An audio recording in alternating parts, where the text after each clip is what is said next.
Après l'investiture du nouveau président, place à l'ouverture de la toute première session extraordinaire dans les assemblées provinciales à l'Assemblée provinciale de Kinshasa. Après plus de 10 ans de l'ancienne législature, les nouveaux élus de Kinshasa, en majorité de nouveaux visages, participent à cette plénière d'installation. Une nouvelle configuration qui devra relever beaucoup de défis, notamment le contrôle de l'exécutif provincial. Salle de plénière de l'Assemblée provinciale de Kinshasa, pleine en séjour des rentrées parlementaires à cette institution après les élections du 30 décembre dernier. Dans son discours, le directeur de l'administration de cette institution salue la présence des élus locaux venus assister à cette toute première rencontre. Vous méritez l'honneur de tout Kinshasa, ville, province, capitale, grande métropole, ville cosmopolite et siège des institutions. Je vous souhaite donc la bienvenue dans ce joyau siège du Parlement provincial de Kinshasa. Après l'accueil chaleureux réservé à ces élus par les hôtes, ces derniers céda sa place aux 3 élus qui vont désormais diriger le bureau provisoire de cet hémicycle.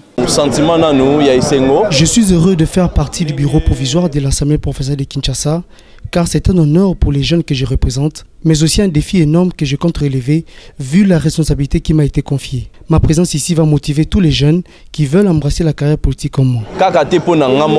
Jeunesse Mobimba parce que ezala lokumu pe ya jeunesse Mobimba pe encourager ba jeunes nyonso o baza pe na makanisi wana ya kozwa courage à combattre le pas. Le désormais speaker de l'APK invite alors ses collègues à un travail bien fait.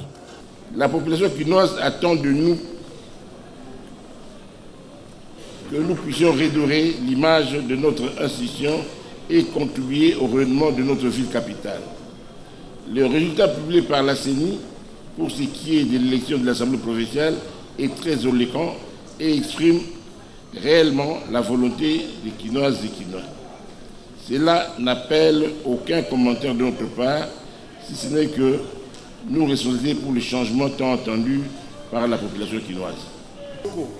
Après 12 ans sans renouvellement, cette institution comporte seulement 3 anciens élus sous les 44, à l'exception des 4 chefs coutumiers qui seront bientôt cooptés pour un effectif de 48 au sein de cet hémicycle. Nous allons voter des lois pour l'intérêt du peuple quinois. Nous allons contrôler l'exécutif pour l'intérêt du peuple quinois parce que cette législature s'appelle « Vivre pour les autres ». J'ai appris beaucoup ici depuis 2 jours. Quelques allégations de malversations, des agents qui sont maltraités, qui sont sous-payés, impayés. Je suis là pour pouvoir trouver des solutions à toutes ces préoccupations-là.